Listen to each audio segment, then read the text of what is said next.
Hello guys, നമുക്കിനെ ഓഫീസിൽ പോകണം. അപ്പോൾ നമുക്ക് പെട്ടെന്നൊന്ന് റെഡിയാകും. ഓക്കെ, ഈ റെഡി ആവുന്ന വീഡിയോ ഒക്കെ നിങ്ങളെ കാണിക്കണമെന്ന് എനിക്ക് നല്ല ആഗ്രഹമുണ്ട്.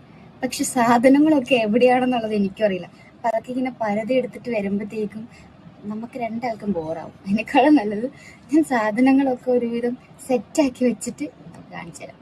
ഗൈസ്, ഇന്നും നമുക്ക് സമയമില്ല. പെട്ടെന്ന് റെഡിയാവുന്ന കൂട്ടത്തിൽ നമുക്ക് എന്താ എനർജി ബൂസ്റ്റർ യൂസ് ചെയ്യാം. ഓക്കെ, അപ്പൊ ഇന്ന് ഞാൻ ഭയങ്കര സന്തോഷത്തിലാണ്. എന്താന്ന് നിങ്ങൾക്കറിയാം? ബിക്കോസ് നാളെ നമുക്ക് അവധിയാണ് ഗൈസ്. ഈ സ്കൂളിൽ പഠിക്കുമ്പോൾ സ്കൂളിൽ പോകാൻ ഇഷ്ടമല്ല, കോളേജിൽ പഠിക്കുമ്പോൾ കോളേജിൽ പോകാൻ ഇഷ്ടമല്ല, അപ്പോൾ ജോലി കിട്ടിയാലോ ജോലിക്ക് പോകാൻ തീരെ ഇഷ്ടമല്ല. പക്ഷെ അവധി കിട്ടിയാൽ നല്ല രസമല്ലേ? എന്ത് ചെയ്യാനാ പ്ലാൻ എന്ന് വെച്ച് കഴിഞ്ഞാൽ ഇവിടെ മര്യാദയ്ക്ക് ഫുഡൊന്നുമില്ല. അപ്പം ഞാൻ എൻ്റെ ബെസ്റ്റ് ഫ്രണ്ടിൻ്റെ വീട്ടിൽ ഇന്നല്ലേ പോകണം? അതെ, ഇന്ന് പോകും. ഓക്കെ, അപ്പം നമുക്ക് വൈകിട്ട് അവൻ്റെ വീട്ടിൽ പോകുമ്പോൾ കാണാം. ഓക്കെ, എങ്ങനെ കാണാനല്ല എനർജി ഒക്കെ വന്നിട്ടുണ്ടോ?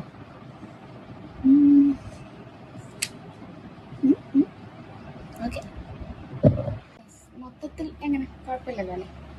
അപ്പം ഞാൻ പറഞ്ഞു വന്നത്, ഈ മടി നമ്മുടെ പ്രശ്നം കൊണ്ടല്ല, ഈ സമൂഹത്തിൻ്റെ ഈ സിസ്റ്റത്തിൻ്റെ പ്രശ്നം കൊണ്ട് മാത്രമാണ്.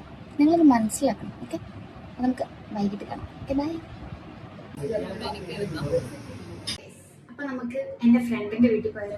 ബിക്കോസ് നാളെ നമുക്ക് അവധിയാണ്. അപ്പൊ നമുക്ക് ഫ്രണ്ടിന്റെ വീട്ടിൽ പോകാം.